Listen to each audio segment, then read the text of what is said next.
An introduction to illumination engineering. What is the difference between illumination engineering and other forms of engineering, which is beautifully explained in page number 234, generation, distribution and utilization of electrical energy by C.L. Wadhwa. Now I read the content. The major difference between illumination engineering and other form of engineering is that whereas other forms of engineering largely deals with the exact sciences of mathematics, physics and chemistry, with economic factors always in mind. The illumination engineering should not only interest itself in the exact sciences and economics, but also be thoroughly conversant with the physiology of eye, the peculiarities of our seeing process and physiological effects. An illumination engineer must also have appreciation of art and architecture in order to produce pleasing effects. Now, what are the ill effects of poor lighting? Poor lighting results in dangerous effects like eye strain, headache, accidents due to insufficient lighting or glare. So, what are the advantages of good lighting? Good lighting, apart from having aesthetic and decorative aspect, reduces accidents, increases the production in the factories and improves the general health of the community due to reduction of eye strain. For good lighting, a close cooperation between the artist, the architect and an illumination engineer. Now we will see the topic. In general, illumination means light. But technically, illumination and light are different. Light is the cause and illumination is the effect. The moon illuminates the earth by light obtained from the sun. Sun is the greatest source of light. We know it very well. Artificially, we can develop a light by passing a current through a resistor. By passing current, heat I square R is produced and the temperature increases. We can increase the temperature. At high temperature, the resistance R becomes red hot and emits infrared rays. On further heating, the resistance becomes white hot. Then it starts emitting white light or ultraviolet rays. Light is a radiant energy which is assumed to be propagated in the form of transverse wave through an invisible medium known as ether. Please find the dictionary meaning of transverse and ether. The velocity of light is 2.9976 into 10 power 8, almost equal to light velocity 3 into 10 power 8 meter per second.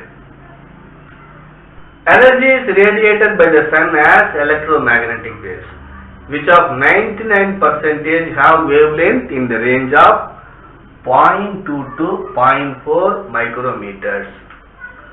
Solar energy reaching at the top of the Earth's atmosphere consists of 8% ultraviolet radiation, that is short wavelength, less than 0.3 micrometers. 46% visible light, its range is 0.39 to 0.78 micrometer. Then 46% infrared radiation, long wavelength, more than 0.78 micrometers. Define wavelength. The wavelength is defined as the difference between the two successive points of the same phase. Its symbol is lambda, its unit is micron and angstrom. 1 micron is equal to 10 power minus 6 meter or 10 power minus 4 centimeter. 1 angstrom, angstrom is a scientist's name. 10 power minus 10 meter or 10 power minus 8 centimeter or 0.1 into 10 power minus 9 meter or 0.1 nanometer. All type of radiation do not produce sensation of light in human eye. The radiation between wavelengths of 4,000 Armstrong to 7,000 Armstrong only produces sensation. This is the range. Human eye is most sensitive to a wavelength of 5,500 Armstrong. This is taken as unity. See the graph.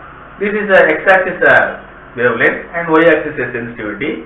If I take 5,500 as a unity, I will get maximum sensitivity. The sensitivity will vary from person to person and age to age. This color corresponding to this wavelength is yellowish green. Yellowish green is highly suitable for all purposes. The radiation of very short lengths are not visible. Such radiations are ultraviolet and X-ray.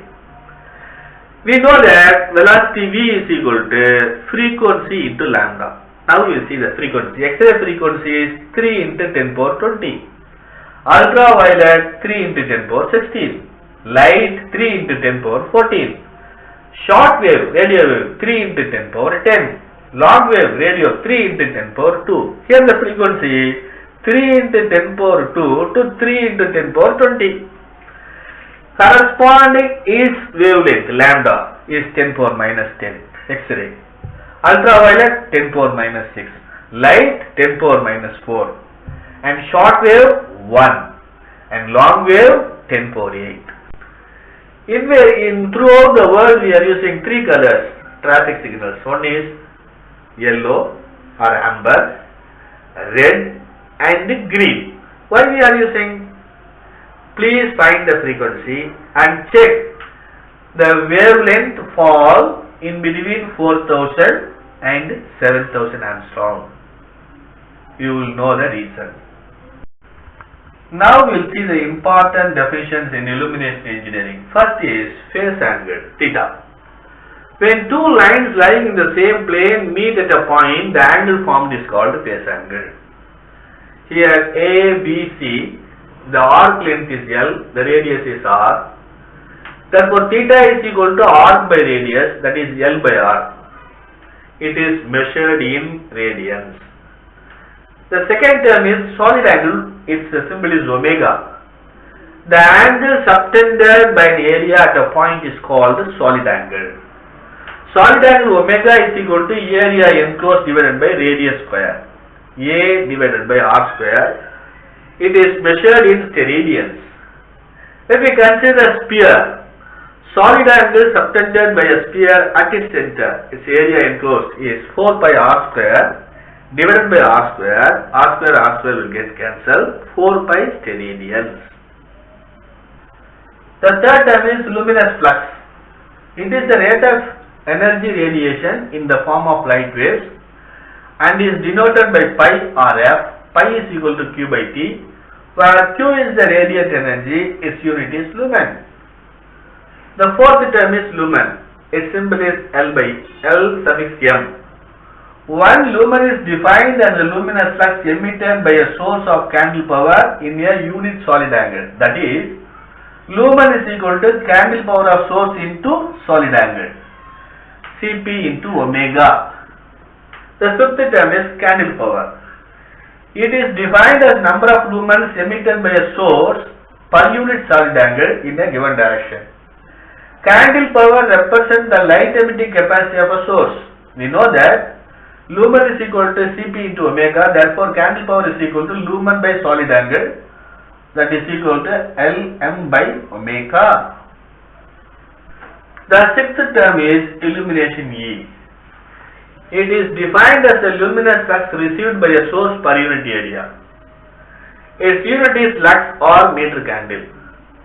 The seventh term is meter candle. It is denoted as m dot C or lux. It is the illumination of the inside a sphere of radius 1 meter with a source of 1 candle power at its center. Eighth term is foot candle. It is denoted Ft dot C. It is the illumination of the inside of a sphere of radius 1 feet with a source of 1 candle power at its center. Illumination of a surface is inversely proportional to the square of the distance of the surface from the source of light. Keeping this in mind, we establish a relation between foot candle and the meter candle. You know that 1 meter is equal to 3.28 feet. Therefore, 1 foot candle is equal to 3.28 the whole square into meter candle, that is equal to 10.76. Therefore, 1 meter candle is equal to 1 by 10.76 is equal to 0.093 foot candle. So, if the value is given in the foot candle, we can convert it into meter candle, or meter candle we can convert into foot candle. The ninth term is luminous intensity. Its symbol is I. It is defined as the luminous flux emitted by a light source per unit solid angle. Its unit is candela. If the luminous flux emitted by a point source placed at the apex of a cone having a solid angle omega is pi lumens. Here this is a cone, just like an ice cream cone. This is a apex of the cone, this is a source, this is a solid angle omega, this is pi lumens. The luminous intensity of the source is equal to lumens emitted divided by solid angle, that is equal to pi by omega. The 10th term is luminous efficiency or radiant efficiency. The ratio between the energy radiated in the form of light to the total energy radiated is known as radiant efficiency or luminous efficiency. So, the luminous efficiency is equal to energy radiated in the form of light divided by total energy radiated by the body. The 11th term is brightness. Brightness of a surface is defined as the luminous intensity per unit projected area of the surface in the given direction. It is denoted as B. The unit of brightness is candles per meter square, candles per centimeter square, or candles per foot square. It is also expressed in another unit called Lambert or foot Lambert, which is equal to the emission or reflection of light at the rate of 1 lumen per foot square. The brightness is depend on the characteristics of the reflection surface or angle of viewing. But if the surface is like a mat and diffusion is good, brightness is independent of the angle of viewing. The entire notes is available in the description column. Please go through it. With this, I conclude my lecture. Thanks for listening.